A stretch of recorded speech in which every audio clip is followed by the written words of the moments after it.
सरकार दो आलम सल्लल्लाहु अलैहि वसल्लम की जिन दुआओं का तस्करा किया गया, ये दुआ सरकार दो आलम सल्लल्लाहु अलैहि वसल्लम मदीना मुनव्वरा में या अपने हुजरे में बैठकर भी तो कर सकते थे, मैदान में आके करना ये हमें क्या सिखाता है?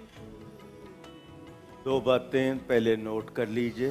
जी दुआ अद्दुआ हुवल इबादा, सही, दुआ इबादत है। ठीक, एक हदीस शरीफ, सही, दूसरी हदीस में है अद्दुआ मुख्खुल इबादा, दुआ इबादत का मग़ज़ या रूह कह लें उसके, वो है। ठीक है, एक और हदीस है अद्दुआ यरुद्दुल क़दा, दुआ तकदीर को बदलती है। ठीक, जब ये इबादत है और ये मौक़ूता नहीं है, यानी इसके लिए कोई वक्त मुकर्रर नहीं है, सही, नमाज जनाजा के बाद करें, हाँ, नमाज के बाद करें, सुबह करें, शाम करें, खाने से पहले करें, खाने के बाद करें, वाह, ये मौक़ूता इबादत नहीं है कि किसी एक वक्त में ही होगी, इसके अलावा नहीं हो सकती। नुसरत का वादा डॉक्टर साहब बता रहे थे हो गया, ठीक है, उसके बावजूद दुआ जारी रखी है।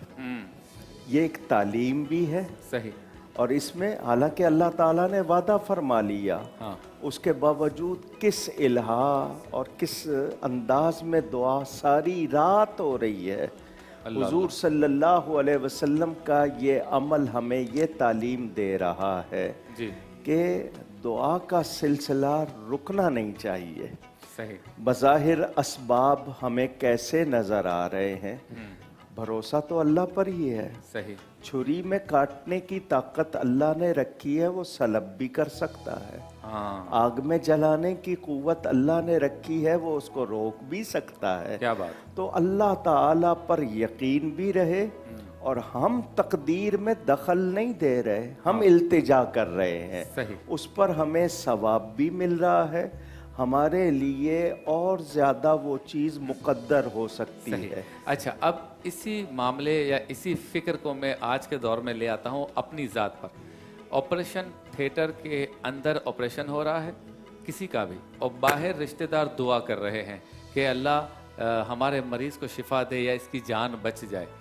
जब सारी चीज़ें आप उलमाए कराम फरमाते हैं कि तकदीर में लिखी हुई हैं, होना वही है जो तकदीर में लिखा हुआ है, फिर ऑपरेशन थिएटर के बाहर मरीज़ के रिश्तेदार दुआ क्यों कर रहे हैं? वो कहें बस जो लिखा हुआ होगा वही होगा। इसी तरह इम्तिहान देने बच्चे जाते हैं, फिर कहते हैं दुआ भी की जाए कि अल्लाह मुझे पास कर दे। अगर तकदीर में उसका पास होना लिखा है तो वो तो होगा, फेल होना लिखा है तो वो भी होगा, तो फिर दुआ क्यों की जाती है? दोनों चीज़ें समझ में नहीं आ रही कि बैलेंस कैसे रखें, ये टकरा रही हैं। आप अपने सवाल पे गौर कीजिए। जी, अगर उसका ये कहना है कि दुआ से कोई फ़ायदा नहीं है, तो ऑपरेशन क्यों करवा रहा है? नहीं फिर- तो नहीं, वहाँ क्यों लाया है? उसका तो जहन ये है ना कि मैं असबाब पे यकीन रखता हूँ, बाकी अल्लाह पे छोड़ता हूँ। अब उसने असबाब इख्तियार किया, हॉस्पिटल में दाखिल फिर कराया, अल्लाह- अब फिर दुआ क्यों कर रहा है? दवा में शिफा रखने वाला अल्लाह ताला है। ठीक है, अल्लाह ताला से अर्ज़ करते रहना है। अगर हम दुआ छोड़ देते हैं तो गोया ये कि मैंने सिर्फ असबाब पे भरोसा कर लिया।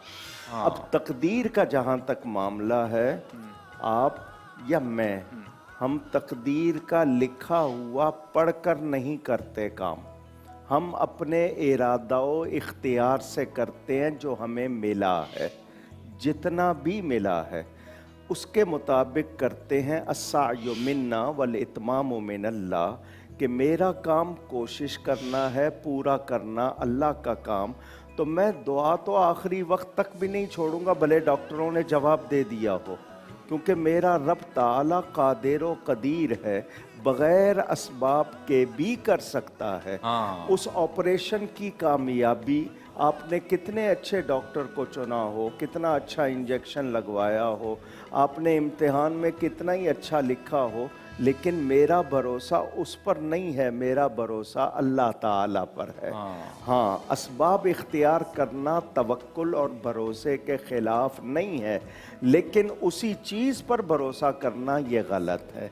तो मैं जब दुआ करता हूँ, मेरी दुआ से बरकत का सिलसिला जारी रहता है, और ये मेरी आजिज़ी भी ज़ाहिर करता है अल्लाह की बारगाह में कि या अल्लाह, तेरी अता से मैंने असबाब भी इख्तियार किए मगर कामयाब करने वाला तू ही है। अब ताला लगाया है, जी बज़ाहिर असबाब इख्तियार किए हैं, तो चाबी भी तो इंसान का बनाया हुआ ताला है, चाबी बन सकती है। हाँ। बगैर चाबी के भी माहिर होते हैं खोलने के। तो उस ताले को बंद किया मगर भरोसा अल्लाह पर किया। सही। हथियार रखा मगर भरोसा अल्लाह पर किया।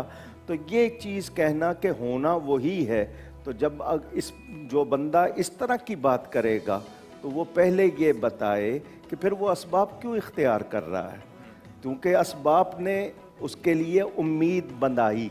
सही। तो असबाब से उम्मीद बंधी है, रब ताला से क्यों नहीं बंधी है? ठीक है। उससे उम्मीद जारी रखनी है। सही। अच्छा, अब आज का तालिब इल्म, उसको आप क्या मशवरा देंगे कि वो जब खूब तैयारी करे इम्तिहान की, तो तैयारी के साथ साथ वो ये भी नीयत रखे या ख्याल रखे या अकीदा रखे कि मेरी ये तैयारी मेरी अपनी ज़ाती कोशिश के लिए है, करने वाला अल्लाह है, या कहे कि मैं कोई तैयारी नहीं करूँगा, इंशाल्लाह सब कुछ ठीक हो जाएगा? क्या करे वो तो ठीक है, फिर ऐसा करे, घर में बैठा रहे कि रिस्क मेरा लिखा हुआ है, खुद ब खुद मेरे पास चल के आएगा। फिर बीज बोना, पानी डालना, फसल की हिफाजत करना, कटाई करना, छटाई करना, फिर ये सब क्या होगा? असबाब बताए गए हैं, रिस्क देने वाला अल्लाह ही है। ठीक है। मगर अब मेरे आपके घर में चेक नहीं आता है कि जाओ बना लो जाके। हाँ। हम असबाब इख्तियार करते, मेहनत करते ठीक हैं, है। तो ये भी उसी के जरिए अब है। काम हो गया, ऑपरेशन कामयाब हो गया, मैं इम्तिहान में पास भी हो गया, खेती बाड़ी के लिए जो काम किया उसके बाद फसल भी उग गई। अब कोई मुझे पूछे या मैं अपने आप से पूछूं कि ये मेरे असबाब की वजह से हुआ है या मेरी दुआ की वजह से हुआ है, वो तो क्या कहूँ? हज़रत इब्राहीम अलैहिस्सलाम की दुआएं मौजूद हैं कि वइज़ा मरिदतु फहुव यशफीन, बीमार जब मैं होता हूँ तो वो शिफा देता है। वाह। बीमारी चूंकि हल्की समझी जाती है या कुछ लोग उसको ऐप समझ लेते हैं, उसकी निस्बत अपनी तरफ की शिफा अल्लाह देता है। बहुत खूब। युतइमुनी व यस्कीन, सारी बातें उस दुआ में जो जिक्र है, जी। तो ये तालीम है कि कोई गलत हो जाए तो निस्बत अपनी तरफ करो, अच्छा हो जाए तो कहो अल्लाह ताला ने मेहरबानी क्या बात। फरमाई।